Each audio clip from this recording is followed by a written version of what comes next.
For many of us here in the North Country, the great outdoors is warm and welcoming, a place to recharge and relax. It's also close, just a quick drive or a walk to a trail. But for people who weren't raised near nature or who live in cities, the outdoors can feel intimidating, hostile even, unsafe.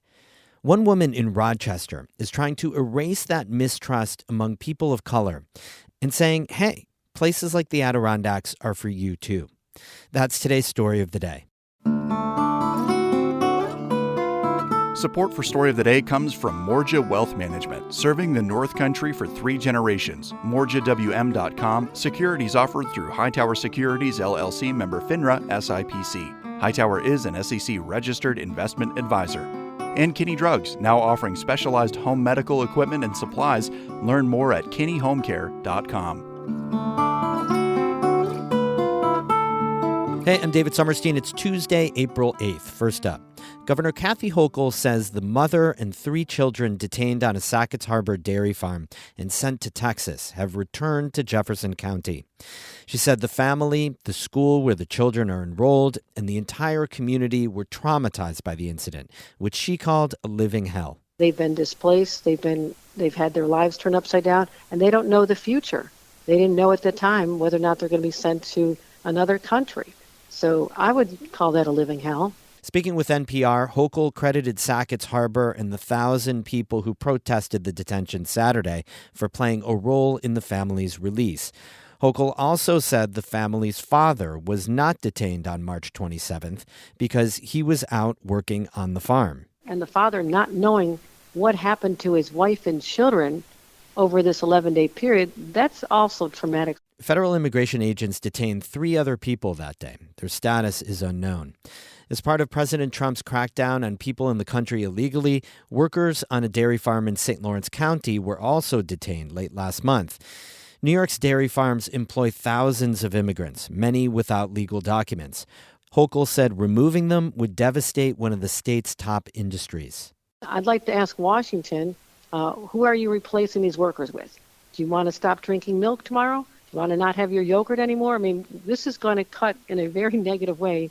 Who's milking the damn cows? That's my question. The dairy industry has lobbied Congress for decades to create a visa program that would fit dairy farms' need for year-round workers.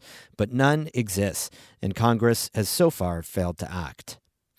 Top New York prosecutors went to Albany yesterday to back Governor Hochul, who wants to change the state's discovery laws.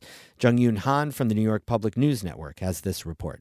Hochul's proposal would revise laws over how prosecutors share evidence with defense lawyers in criminal cases. But some lawmakers oppose her plan, which has stalled the state from finalizing its $252 billion budget for the upcoming year.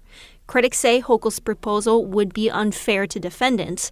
Top prosecutors from New York City met with lawmakers in Albany on Monday to convince them otherwise. That included Manhattan District Attorney Alvin Bragg, who says they're open to compromise. Bronx County District Attorney Darcel Clark says their priority is to loosen sanctions if prosecutors don't share evidence in a fair and timely manner. She says too many cases get dismissed on technicalities. We want a range of sanctions, not just dismissals. Public defenders and some lawmakers say a wide range of penalties, including some that are lesser than dismissals, are already on the books. In Albany, I'm Jung-Yoon Han for the New York Public News Network. Prison staff who work overtime will keep earning 2.5 times their pay rate for another month. New York's Department of Corrections announced the overtime rate extension yesterday.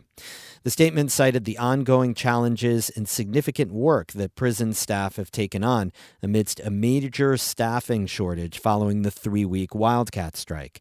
2,000 corrections officers were fired for not returning to work after the illegal strike ended. The Department of Corrections says it's now working to, quote, recover, recruit, and rebuild. Meanwhile, the union that represents corrections officers requested a meeting late last week with state officials to discuss staffing levels and plans to release some incarcerated people weeks or months before their scheduled release date.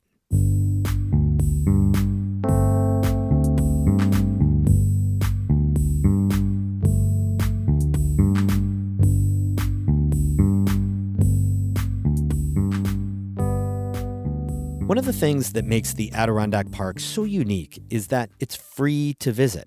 Unlike many federally managed parks, there are no gates or entrance fees, just protected wilderness open to anyone.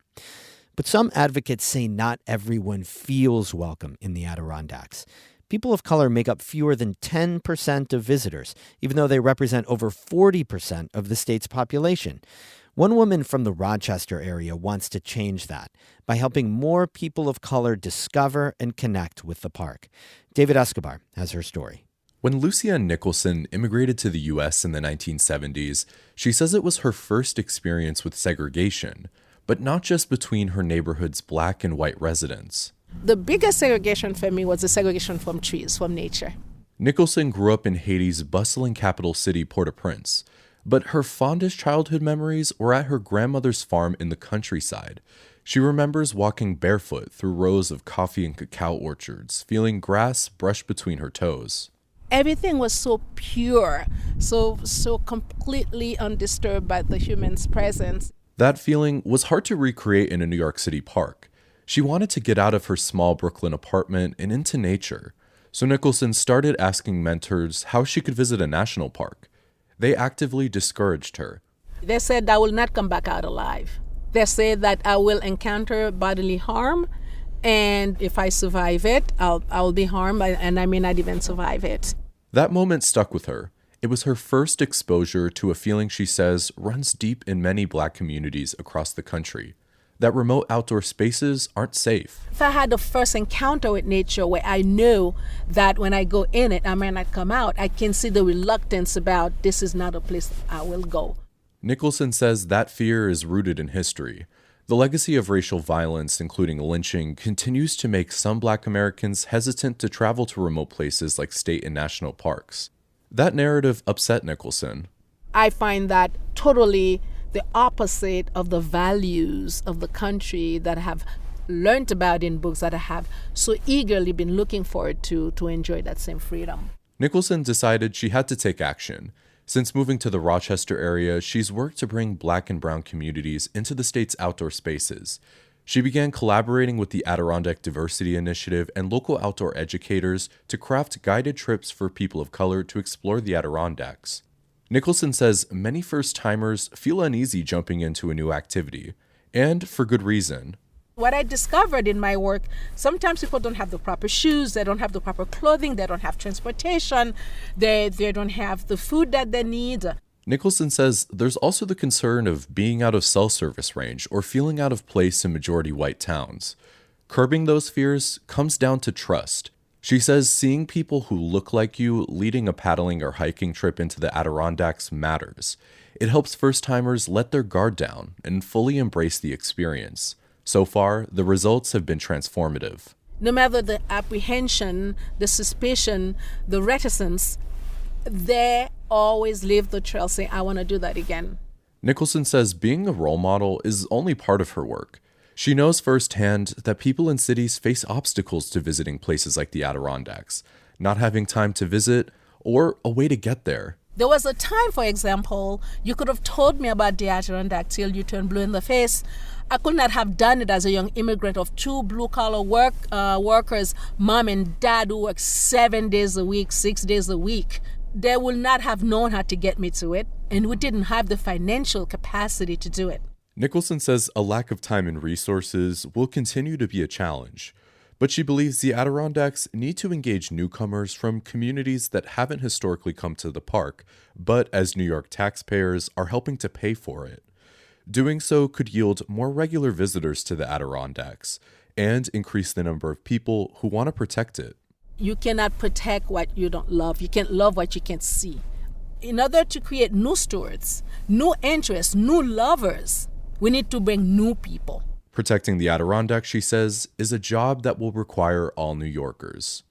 David Escobar, North Country Public Radio. David Escobar is a Report for America Corps member. He reports on diversity issues in the Adirondacks through a partnership between NCPR and Adirondack Explorer.